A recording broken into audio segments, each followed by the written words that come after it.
تحریک انصاف کے ہر کارکن اور لاکھوں پاکستانیوں کا میں شکریہ ادا کرتا ہوں۔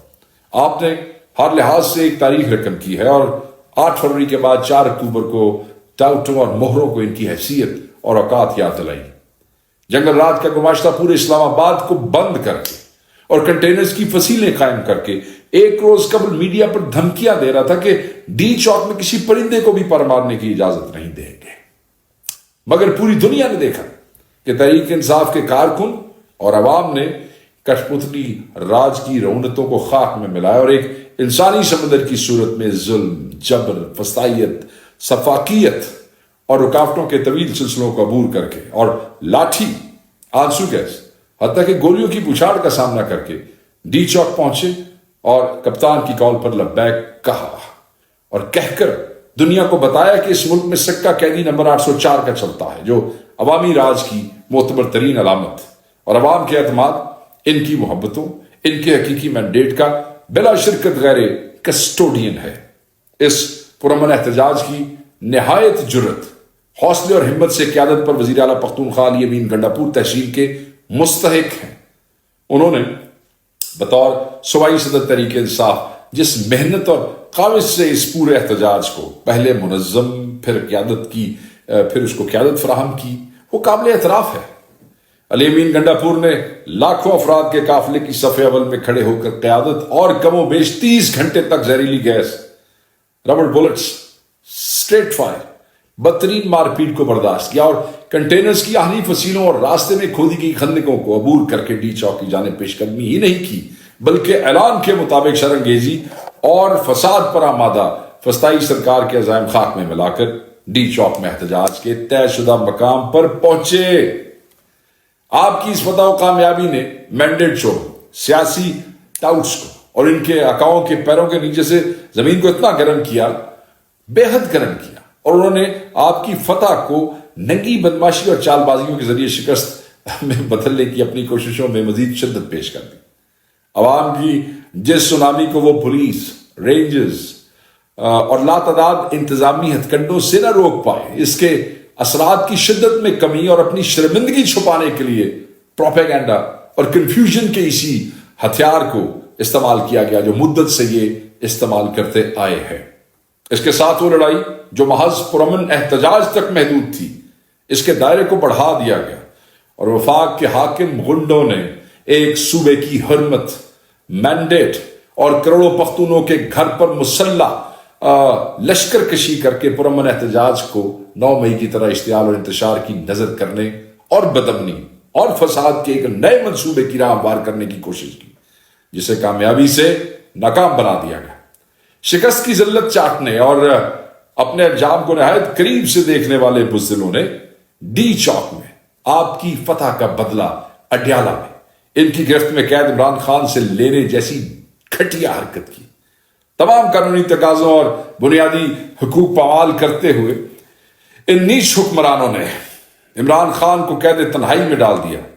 ان کی ملاقاتوں پر ماورائے قانون پابندی لگا دی گئی، جسے ہم اب عدالت میں چیلنج کر چکے ہیں۔ عمران خان اور علی امین گنڈاپور سمیت تمام قائدین پر بغاوت کے مقدمے قائم کر دیے جو جھوٹے ہیں، جعلی ہیں، ختم ہو جائیں گے۔ وزارت عظمیٰ پر بیٹھا مسخرہ وفاق پر حملے کی بات کر رہا ہے، جبکہ سرکاری جوکروں کا پورا گروہ طرح طرح کی افواہیں اور من گھڑت بیانوں کی گرد اڑا کر ہماری اور قوم کی آنکھوں میں دھول جھونکنے کی کوشش میں مصروف ہے۔ یہ قوم کو بتائیں، کیا اپنے اقتدار کے لیے انہوں نے دستور اور جمہوریت سے غداری کی قیمت وصول نہیں کی؟ کیا 8 فروری کی مینڈیٹ چوری میں سہولت کاری اور اس کے بینیفیشریز بن کر انہوں نے ووٹ کی عزت کا جنازہ نہیں نکالا تھا؟ کیا فارم 47 والی ذلت قبول کر کے یہ آج غیر جمہوری، غیر سیاسی اور آئین مخالف قوتوں کے ہاتھوں میں کھلونے نہیں بنے ہوئے؟ کیا اپنی نوکریوں اور ملازمتوں کے لیے یہ پختونخوا کے کروڑوں عوام کو انتقام اور نفرت انگیز مہم کا نشانہ نہیں بنا رہے؟ کیا پختونخوا کو سینٹ میں نمائندگی سے آج تک انہوں نے محروم نہیں رکھا؟ کیا تحریک انصاف کے دور میں ختم کی گئی دہشت گردی کو واپس لا کر انہوں نے پھر سے پختونوں کے خون کو بیچنے کی کوشش نہیں کی ہے؟ کیا وفاق اور پنجاب کے وسائل پانی کی طرح بہا کر تم لوگ پختونوں کے خلاف نفرت انگیز مہم چلا کر صوبائی منافرت کے اس افریت کو زندہ کرنے کی کوششیں نہیں کر رہے جسے عمران خان نے دفن کیا تھا؟ کیوں تمہیں پختونخوا کے عوام کا مینڈیٹ قبول نہیں ہے؟ کیوں تم انتظامیہ اور پولیس کی سربراہی پر مقرر اپنے مجرموں کے ذریعے سے غیر مؤثر کرنے کے لیے رات دن مداخلت کرتے ہو؟ ہم تمہیں تمہاری پشتوں سے جانتے ہیں. یہ قوم تمہارے باطن میں چھپی خباستوں سمیت تمہیں پہچانتی ہے. تم غیرت، حمیت اور جمہوری و انسانی اقدار سے ادنا درجے میں بھی واقف ہوتے نا تو بند کمروں کی سازشوں کی بجائے میدان میں مقابلہ کرتے. آئین پر چڑھ دوڑنے کی ہر واردات میں سہولت خاری سے اپنا منہ کالا کرنے کی بجائے دستور کی حرمت کا پاس رکھتے. حقیقت یہی ہے. حقیقت میں بار بار کہہ رہا ہوں یہی ہے کہ عمران خان کل بھی اس قوم کا قائد تھا. عمران خان آج بھی ان کا راہبر ہے. وزیر اعظم بھی وہی ہے. حکم اور سکہ بھی اسی کا چلتا ہے. اور یاد رکھنا، میں بار بار کہتا ہوں، اس کی ایک کال پر لاکھوں پاکستانی نکل کر اسی کے مقرر کردہ مقام پر پہنچے. اس نے اپنے لوگوں کو پرامن رہنے کی ہدایت کی تو تمہاری ہر وحشت کے باوجود بھی لوگ پرامن رہے. وزیر اعلیٰ علی امین کو احتجاج کی قیادت اس نے سونپی تو انہوں نے اپنے حقیقی بھائیوں کو ساتھ لے کر عوامی سمندر کی ڈی چوک تک قیادت کی. وہ شہریوں اور اپنے کارکنوں کے ساتھ پولیس، رینجرز اور فوج کے ان جوانوں کی بھی ڈھال بنا جنہیں ایندھن بنا کر تم نے انتشار کی آگ بھڑکانے کی کوشش کی تھی. تمہاری قید میں وہ اس ملک کا سب سے آزاد شخص ہے.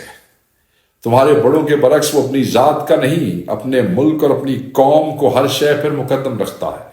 آئین اور قانون کی حکمرانی پر اس کا ایمان تمہاری سلامتی اور خوش قسمتی کا وسیلہ ہے. وہ پرامن سیاسی سرگرمی اور اظہار و بیان سے تمہیں اصلاح کی راہ دکھلاتا ہے اور عوام کو غیظ و غضب کی راہ پر ڈالنے کی بجائے انہیں صبر و ضبط اور قانون کے احترام کی تلقین کرتا ہے. وگرنہ تمہاری اوقات ایسی نہیں کہ 24 کروڑ عوام کا تم سامنا کر سکو. شرم کرو اور باز آؤ اپنی فریب کاریوں سے، سازشوں سے، آئین اور جمہوریت پر حملوں سے. بند کرو یہ ترامیم کا ڈرامہ اور اس کی آڑ میں ملک کو اس ایکسٹینشن گینگ کی چراگاہ بنانے کی جو کوششیں تم کر رہے ہو. کسی بے غیرت شخص کے علاوہ کون ہے جو پارلیمنٹ کی کارروائی پر قابو پانے کے لیے ارکان پارلیمنٹ کو اغوا کرتا ہے؟ جب اس سے بے حمیت کون ہے جو اس گھٹیا عمل کے ذریعے اپنی نوکری میں توسیع کا لالچ کرتا ہے؟ اسپیکر قومی اسمبلی مجرموں کا اعلی کار نہ بنے اور اس باب میں اپنے وجود کا احساس دلوائے، اگرچہ اس سے اس کی امید نہیں. وہ انہی میں سے ایک اور انہی کے مفاد کا محافظ ہے. پاکستان تحریک انصاف بہرحال اپنے قائد کی منشا کے مطابق پرامن احتجاج، آئین و قانون کے دائرے میں رہ کر پرامن مزاحمت کا سلسلہ آگے بڑھائے گی اور ہر قیمت پر بڑھائے گی، اور اس سے کوئی نہیں روک سکتا. یہ ہمارا آئینی حق ہے. چنانچہ سیاسی کمیٹی نے متفقہ طور پر فیصلہ کیا ہے کہ 11 اکتوبر کو ملتان اور ساہیوال میں پرامن مگر ریکارڈ ساز احتجاج کیا جائے گا. 12 اکتوبر کو گوجرانوالا اور سرگودا میں پرامن احتجاج کیا جائے گا. 13 اکتوبر کو ڈیرہ غازی خان ڈویژن کے عوام اپنے قائد کی آواز پر نکلیں گے، جبکہ 14 اکتوبر کو ایک مرتبہ پھر لاہور اور فیصل آباد میں مینڈیٹ چور ہو اور دستور پر حملہ اور منصوبہ سازوں کو عوام اپنا فیصلہ سنائیں گے، عوامی طاقت سنائیں گے. اس کے بعد پاکستان تحریک انصاف کی پولیٹیکل کمیٹی اہم اجلاس منعقد کرے گی اور اسلام آباد کے لیے پرامن احتجاج کا پروگرام جاری کیا جائے گا. عزیز کارکنان، ریاستی شرانگیزیوں یا جبر و فستائیت کا رواں سلسلہ نیا ہے، نہ ان کی بدماشیوں سے ہم نہ واقف ہیں.